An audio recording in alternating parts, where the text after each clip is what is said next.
Welcome to Coach Bennett's podcast, where every run has a purpose, where kindness is hardcore, where this is about running, and this is not about running, where every starting line is a finish line in disguise, where rambling still gets you where you need to be, where pineapple will never ruin your pizza, and the sodas, adult and not adult kind, are always cold, and where there is room on the starting line for everybody.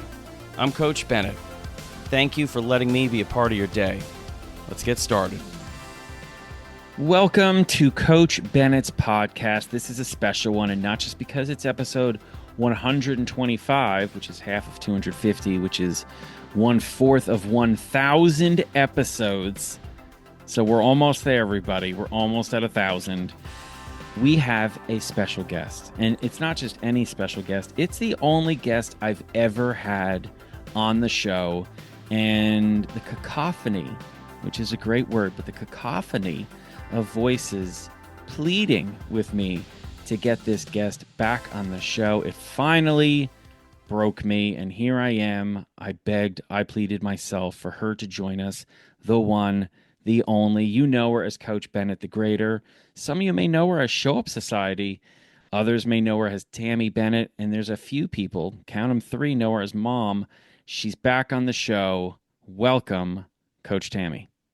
Hello. It's so good to be back. Well, it's so great to have you. And let me just explain real quick. One of the reasons why you haven't been on the show for a little while is because you've been very, very busy. Why don't you tell everyone what you just finished up just about a little over a month ago? Yes, I finished my master's degree. So I now have a master's in sport and performance psychology. There we go. You just racking up those. Are they post-collegiate degrees? What do you call them? They're graduate degrees, right? Post undergrad. You I would don't know. know. Graduate degrees. That's the right word. For those of us that don't have any graduate degrees, we just call them post-collegiate degrees because we just don't know. But congratulations. Thank you. And I'm really excited to have you on the show because we are recording this a few days out from the New York City Marathon, a few weeks out from the Philadelphia Marathon.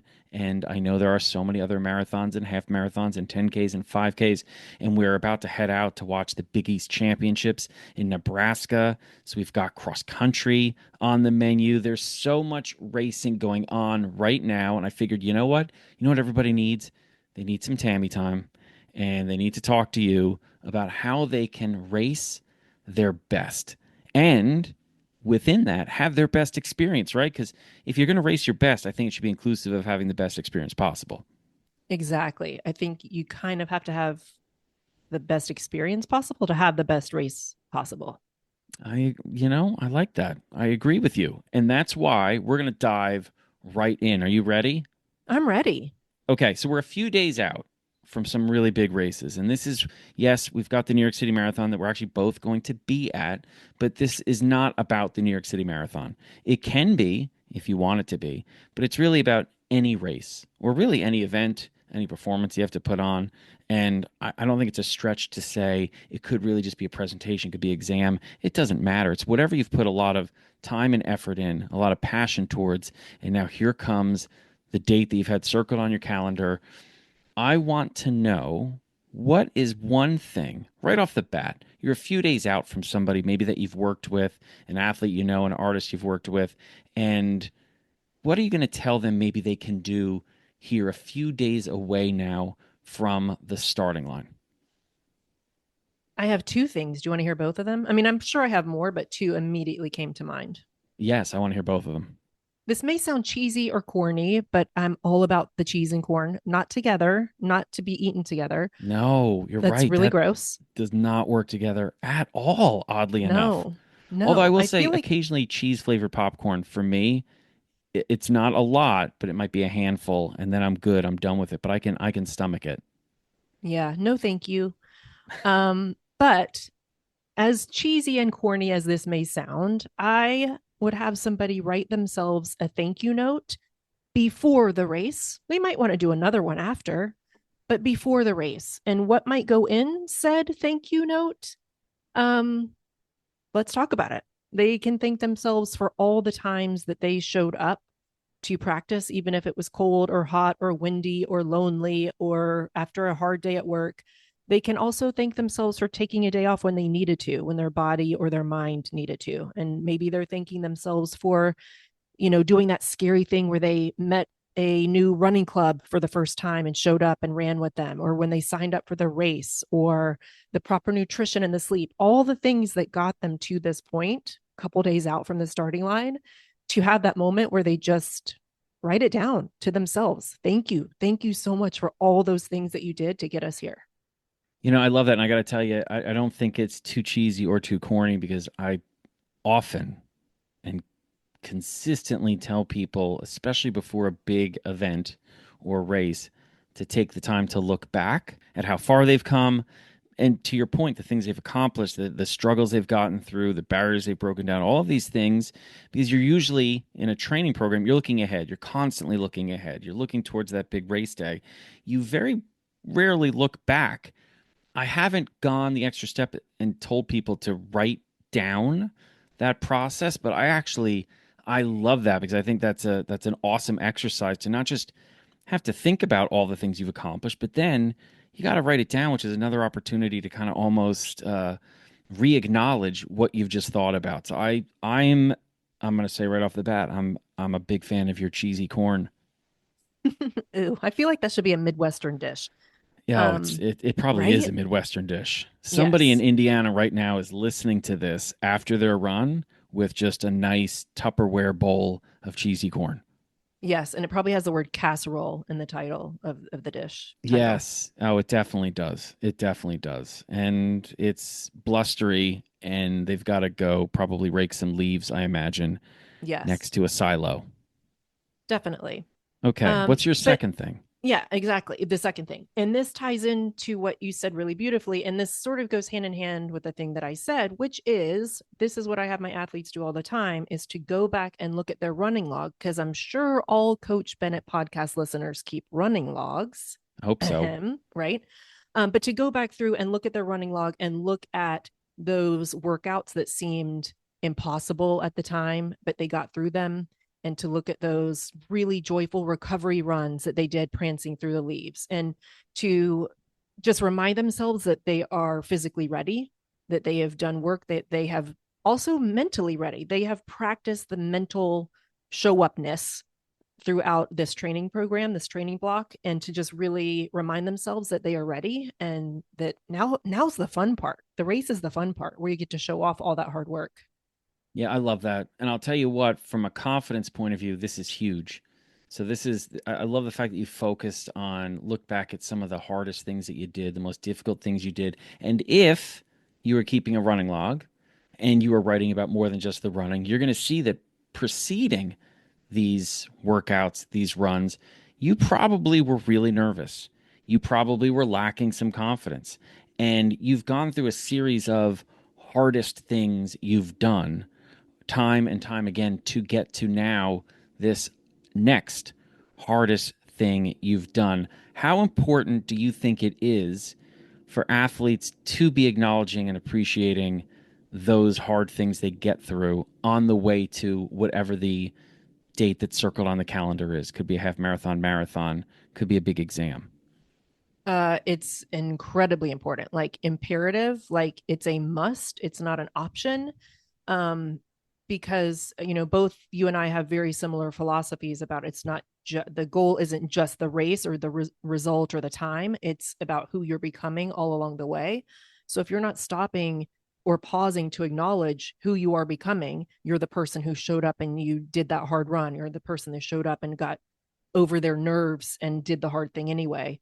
um so yeah, like the whole point of this marathon or whatever race or thing that you have coming up is to become that person.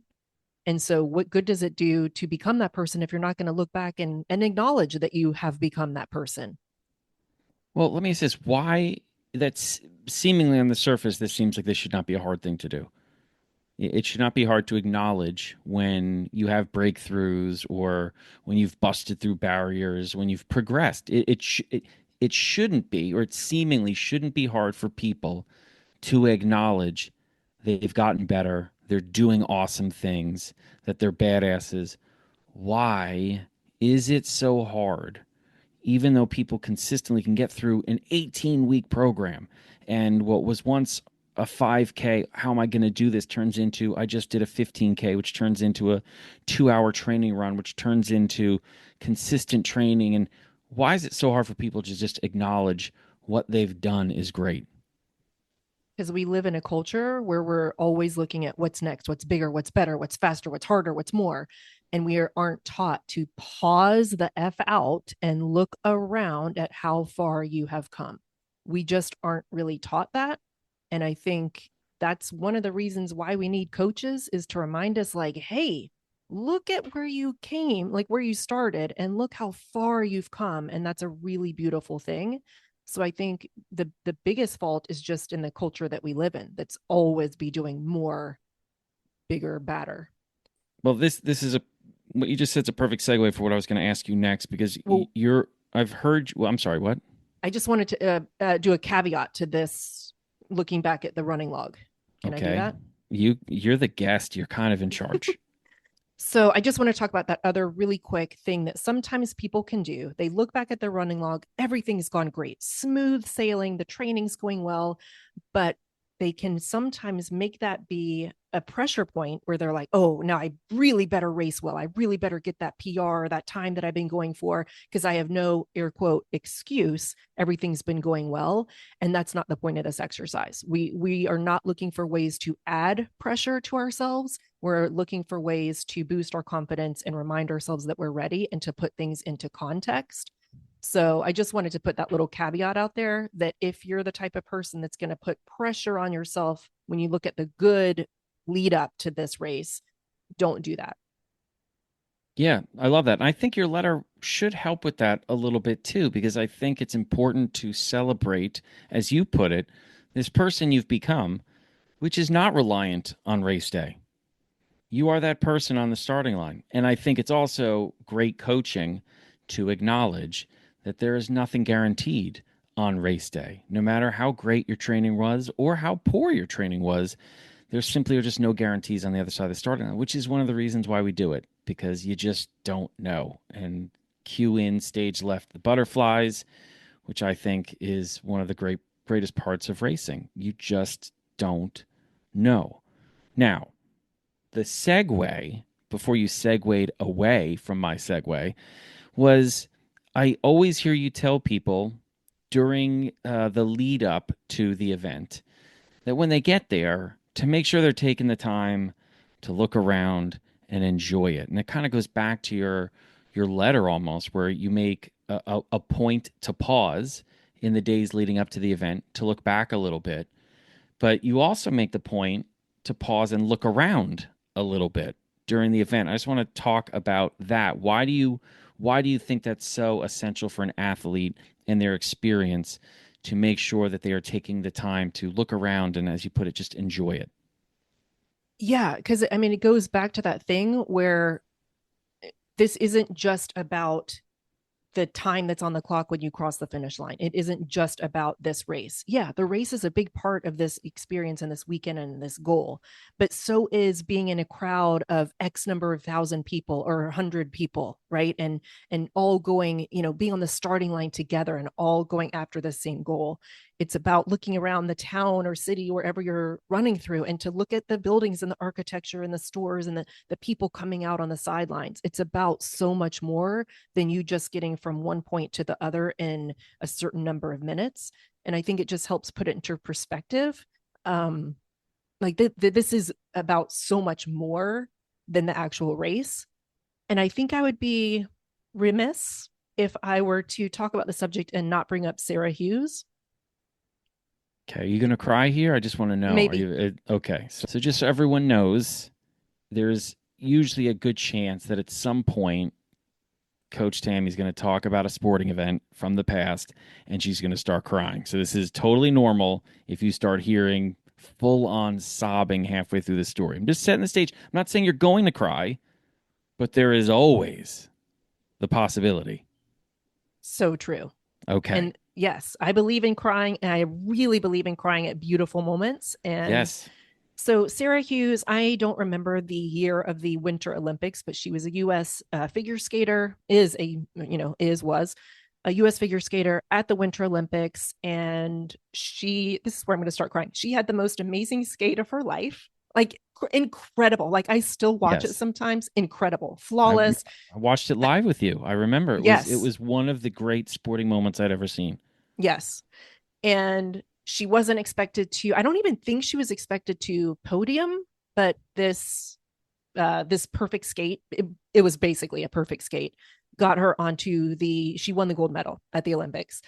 And there was this moment, let's see if I can get through this without crying. There was this moment where her coach turned her, like, after you skate straight up to your coach, your back is to the crowd basically. And she hugged her coach and they were freaking out. And her coach turned her around and said something like, look around there. This is for you. And it was, I really don't want to cry through this. I just like You really already don't. are crying through it. So I mean, like, you just got to roll with it. Okay. You're already So crying, her coach turned her around and she was like, they're doing this for you, because everybody was, freaking out. cheering, Like, throwing roses onto the yes. ice. And Yeah. teddy bears. It was amazing. Like people were just losing their minds. And I just remember like that. I was like, thank God for that coach. Like how amazing that coach was able to take that moment to have her athlete really look around and celebrate and just absorb it and take it all in. And you don't have to win a gold medal to experience that, taking it all in, right? You can be on the Yeah. starting line, you can be on the bus on the way to the starting line and take it all in. Just seeing Hmm. the other runners that are all, in line at the porta potties, like we're all in this together, and this camaraderie, I think is just such a beautiful human moment and just a beautiful personal moment of taking in that you got yourself to this stage. Yeah. And I think too often people, if ever, they wait 3 months or 6 months or 2 years and they look back and they think, wow, that was extraordinary. And I think they miss out on probably being able to hold on to more of the memory if they had just turned around and looked. I mean, I I can the baseball season's over, so now I can bring this up because I've already Well, is it mourned. over for everyone? Well, it should be because who cares about what's going on anymore if the Yankees are out. But the point is, this isn't even a Yankees story. Okay, this is a Baltimore Orioles story, and they had a rookie 3 years ago. Their catcher, his name's Adley Rushman, and before his first game, he came out to catch. It was in Baltimore, and the place was sold out because he was their biggest, young star. This was going to be his first game playing for them, and he came out, and before he put the mask down and got down into his crouch, he just looked around the entire stadium, and the batter saw it, and the ump saw it, and they both kind of just backed off a little bit. The batter didn't get into the box, and the ump didn't get into position. They just kind of gave him this moment, realizing he's never going to have another first game ever in the major leagues. And this kid at a very at a very young age had the I think the wherewithal to realize this is one of the moments. And I think it's very important to do that. So I agree, and I don't care if it's your first marathon or your fifth New York City marathon or your 27th marathon or your first time running a cross country race. These moments are in fact very special. And I think yeah, if you don't have a coach to tell you to turn around and look, then just remember Tammy's voice to just take a moment. And that's why I want to bring you now to the starting line, because to me that is such a special moment. As your point, you're surrounded by thousands of people. You can feel the tension in the air. There's more hope on a starting line than maybe anywhere else in the world. So if you could be next to someone who is feeling all of these things, but is also maybe a little anxious, maybe a little stressed, where it's taking away from the experience as opposed to adding to the experience, what would you say to them there on the starting line to bring them back to where they want to be? Okay, that's a really good question. I think if you are nervous to the point where it's sort of detrimental, it's sort of like taking away from the experience Yeah. and it's going to affect your run. One thing that you can do is you can put your hand on your chest, on your skin. There is something about skin to skin contact that can really help calm your nervous system. And so do that and take a deep breath or two. And that actually also helps kind of reset your nervous system and calm you down a little bit. I think another really fun thing to do is if I was standing by them and, we're both on the starting line, we both have a little bit of our nerves. Oh, I wanted to say one other thing about your body too. So hand to chest, deep breaths, and also bounce on your toes a little bit and wiggle your arms a little bit. I'm sure if you've ever watched a race on TV, you've seen people do this. You probably have been on a starting line before. We've seen people do this, but that kind of shaking out your body actually does release some of that nervous energy, and it can help, get you back into more of a neutral kind of nervous system state. So those are the three physical things you can do. And then I think if I was with somebody, I would ask them, how do you want to feel when you cross the finish line? And I know you're physically going to feel, tired and you may be crampy or whatever. Maybe not. Maybe you have a great physical day. But I would ask, like, how do you emotionally want to feel when you're done? Do you want to feel a sense of relief that you finally got here and you did the thing? Or do you want to feel excitement, joy? And I think focusing on how you want to feel as you approach this race or as through the miles, I think is really good way to sort of bring you back to why you're here and what you want to get out of it. And then you can find ways to achieve that. Do you want to feel connection with those around you? If so, then maybe now's the time to cheer somebody on, ask them their name, good luck, Maria, I'll see you afterwards. So really thinking about what you want out of this and then finding ways to go do that for yourself. I think that's great. The amount of people I tell in the days leading up to a big event, like a half marathon or a marathon, to take advantage of their corral mates. Yes. And if you have run the distance before, offer up that you have and ask who's never run one before. What you'll find is people want to take advantage of your earned wisdom. And on the flip side, if you've never run before and you find yourself getting nervous, all you need to do is say, I've never run a marathon before, or this is my first half marathon. And you will have the tribe come to you. Yes, you They will. will suddenly lift you up and celebrate you and calm you. And next thing you know, you're not alone in the corral.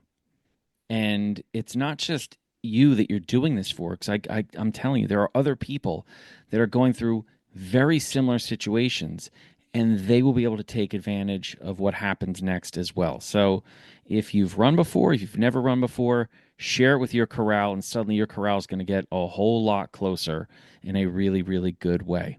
Now, I want to go to the other side of the starting line, if that's okay. Yes. Okay. So at some point, if you have a great goal, you're going to get to a point where you struggle. That's just the deal. If your goal is great enough, you're going to struggle at some point. And that's a sign that yeah, wow, you chose a good one. And I'm just wondering what your advice would be to the athletes when they suddenly run themselves to that moment where they're struggling. And to your point, could be physical, could be emotional or mental. How do you deal with that inner voice that's not it's not negative to say this is hard and I'm struggling. That's the reality. I'm talking about that inner voice that's starting to say, you can't do this. You're not good enough. You're a fraud. Why are you even here? The struggle is a sign of you not being enough. How do you suddenly deal with that when you're going through that? Yeah, I think like you said, the self-doubt is probably going to rear its head at some point. And I think that's what you've trained for. That's what all those hard workouts that you did, the speed workouts, the hill runs, the runs in the cold, that's what that was for, is to train you to keep going even when it gets hard. It being hard is not a problem. That is part of the amazingness of your goal, right? So nothing has gone wrong. So if your inner critic starts to rear its head, if your self doubt rears its head, if your physical fatigue rears its head, this is part of the process. Nothing has gone wrong at all. And so I think don't let yourself double down on the self beat down and say like, why am I so negative? Why can't I stay positive? Why is it all going to hell? No. Yep, you're just like, oh, yep, we're right on track. I knew that this self doubt was going to rear its head at some moment, but I'm ready for it because I put in a lot of work.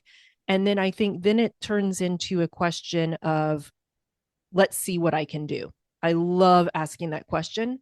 Let's see what I can do here. Let's see if I can go catch up to that person in the orange tank top.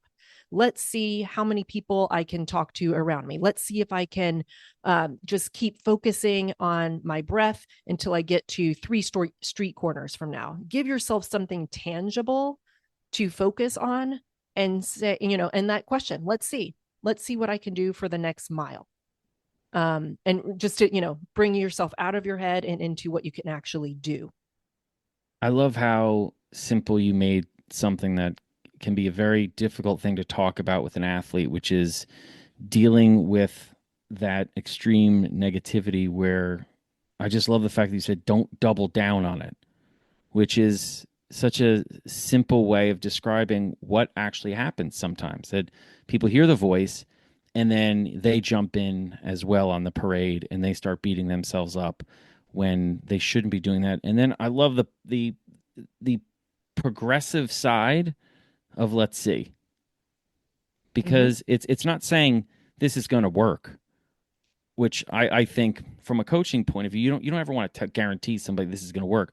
I just love the fact that what you're telling somebody is it might, and that there's so much power there. That is such an awesome thing to hear, especially when you're hurting. Like, let's see, and you know what, it might work out. But I think that the courage is also in the fact that it also might not. But that's how you keep moving forward. So I love that idea. Yeah. I mean, I wanted to just go back and say the thing about doubling down. Your brain doesn't want you to be uncomfortable and in pain, right? Your brain's job is to protect you from harm.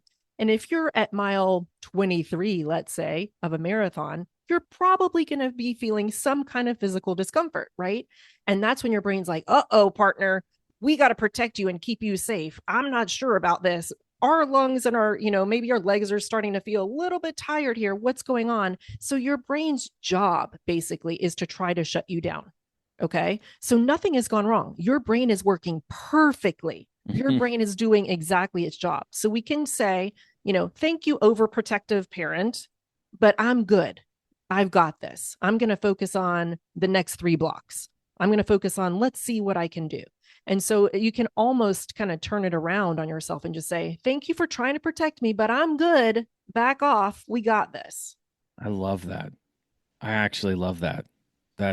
I'm not to put any pressure on you for the rest of this episode, but that may be my favorite part so far. So I'm just saying, yeah. I mean, we may have hit the high water mark. I'm just telling you. Let's So just call it everything a after, day. yeah. I mean, but the thing is that was so good that you can be not as good as that and still be good. So that's what you have going for you. So you got a lot Okay. going for you. Yeah. What you Okay. don't have going for you is it's just gonna be really hard to say something as good as that again. No pressure though. Let's Let's see. just see. Yes. Let's Here we see. go. All right. So I got one more for you. All right. Because I think this is the secret sauce of these great events. And that's the people not running. That's the people Mm-hmm. on the sidelines. Those are the people on the sidewalks. And, New York, Chicago, London, they have these amazing just people that come out for hours and cheer on maybe a few people they know, but mostly perfect strangers. And I Mm-hmm. think that's for every runner out there, they're taking advantage of a bunch of things. They're taking advantage of their fitness, which they gain through their training. They're taking advantage of the wisdom they have as a runner and the great strategy they've got. And they could be even taking advantage of the weather that day and the pace groups that they're in. I want you to talk about those people on the sidelines and how runners can take advantage of that, the millions that have come out to watch an event like the New York City Marathon.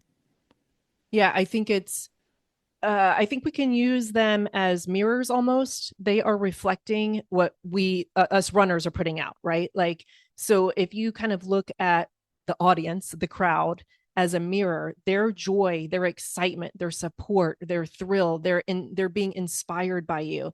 And to just sort of remember, like, they're here for me. You can even imagine that every single one of those people is there Hmm. specifically for you, because they actually are. I mean, they might not Yeah. know your name and they've never seen you before, but they are there for you. They are inspired by you. And so you're just, you can just kind of, flip the hair back and be like, oh, thank you, thank you, thank you. That actually might be really fun, is to just thank them as if they were really and truly there for you. But I think to let that inspire you, to let their energy carry you, there is such thing as, this communal energy, and to let that help your momentum and let them pull you through. Um, our daughter, who is in college in Georgetown, just went for her run at the same time as Marine Corps marathon was going on, and she stopped for a little bit and took videos of the people in the marathon and wrote to us. And she said that she was sobbing from the beauty of it and from the joy and excitement that these runners had, and it really affected her. And she's a college athlete. And so I think if you, the runner, are looking at that, is like, these people on the side are looking at me and they're taking videos of me because they are so inspired, and I am making, you, the runner, are making these people want to go home and go for a run. I would love to know some stats, if it were ever possible, of how many people go watch a marathon and then they go home and they go for a run, maybe their first run ever, maybe they sign up for a race. But I think to just appreciate the love that you're getting from the crowd and to sort of let that flow into you. We're getting a little woo here, but I love it.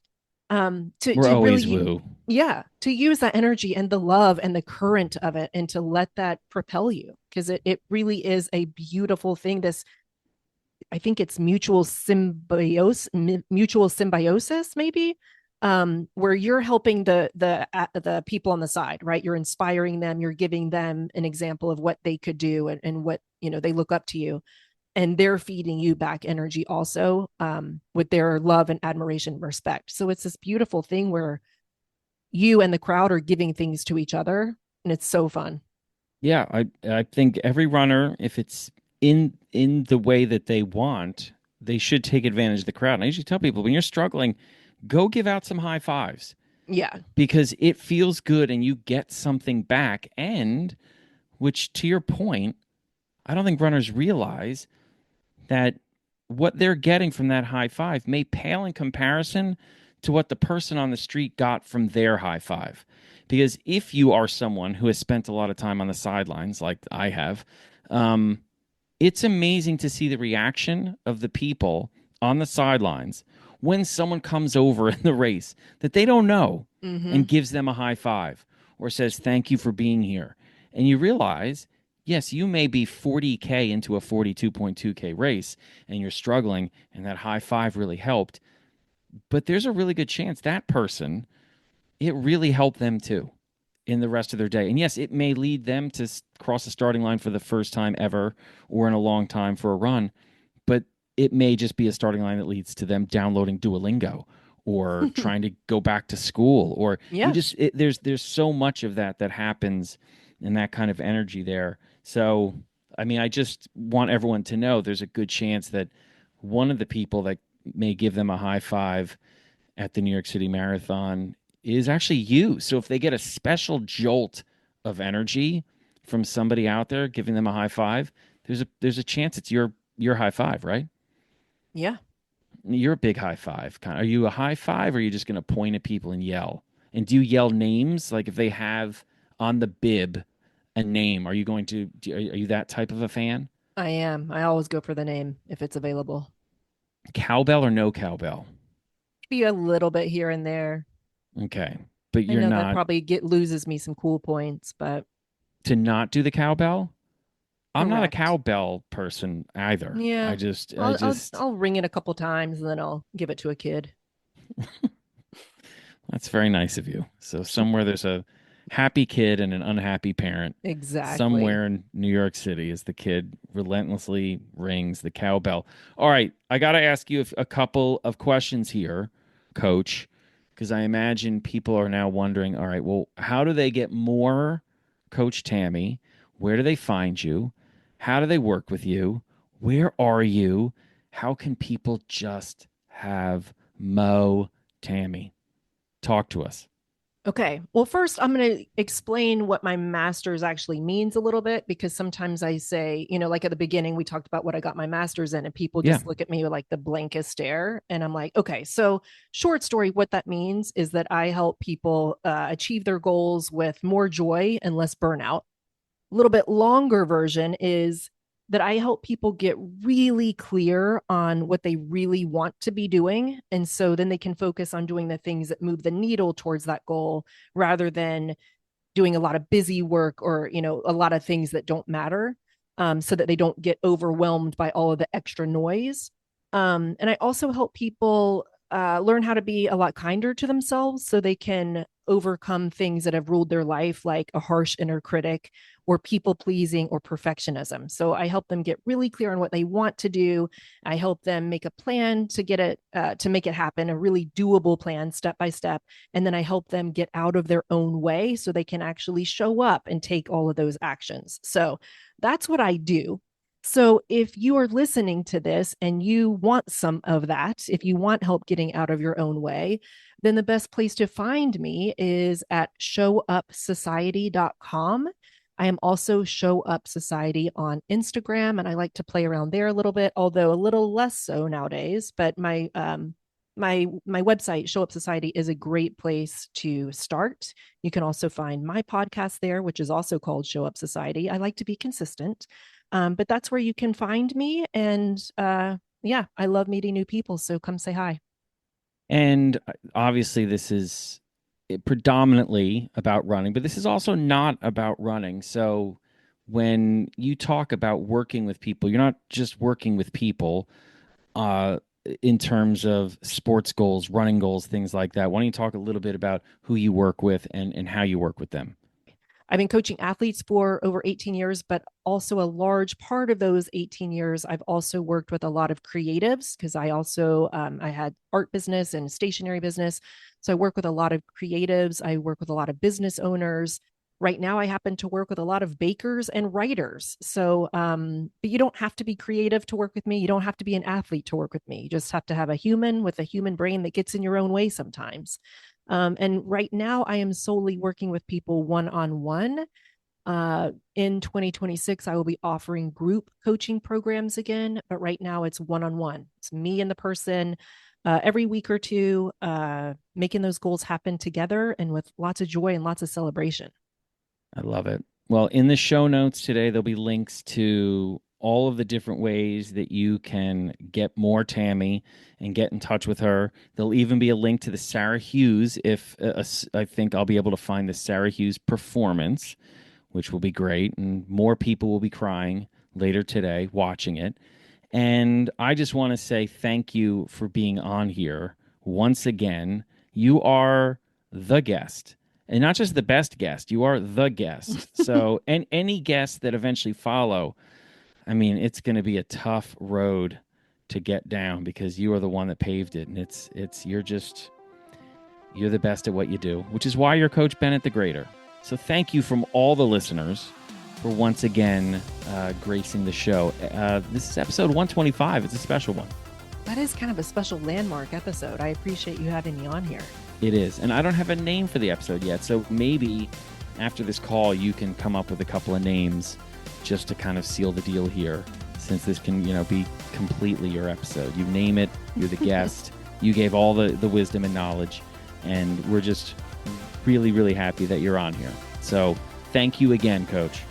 Thank you so much. And for you listeners, have fun on the race that you're listening to this before. There we go. All right, everybody. Thank you for listening. Until next time, take care of each other, take care of yourself, and we will meet you on the next starting line. Bye. Thank you so much for listening to Coach Bennett's podcast today. And if you haven't already subscribed or set yourself as a follower to the podcast, I really hope you would. And make sure you check out the show notes, because in those show notes, you're going to find a link to Coach Bennett's newsletter and all the social media sites I'm on, like Instagram and Threads and Cameo and Blue Sky and Nope, not on that one anymore. So all the ones I am on, you're going to find it in the show notes, so check that out as well. And as always, thank you again for listening to Coach Bennett's podcast. Until next time, you keep taking care of yourself and each other.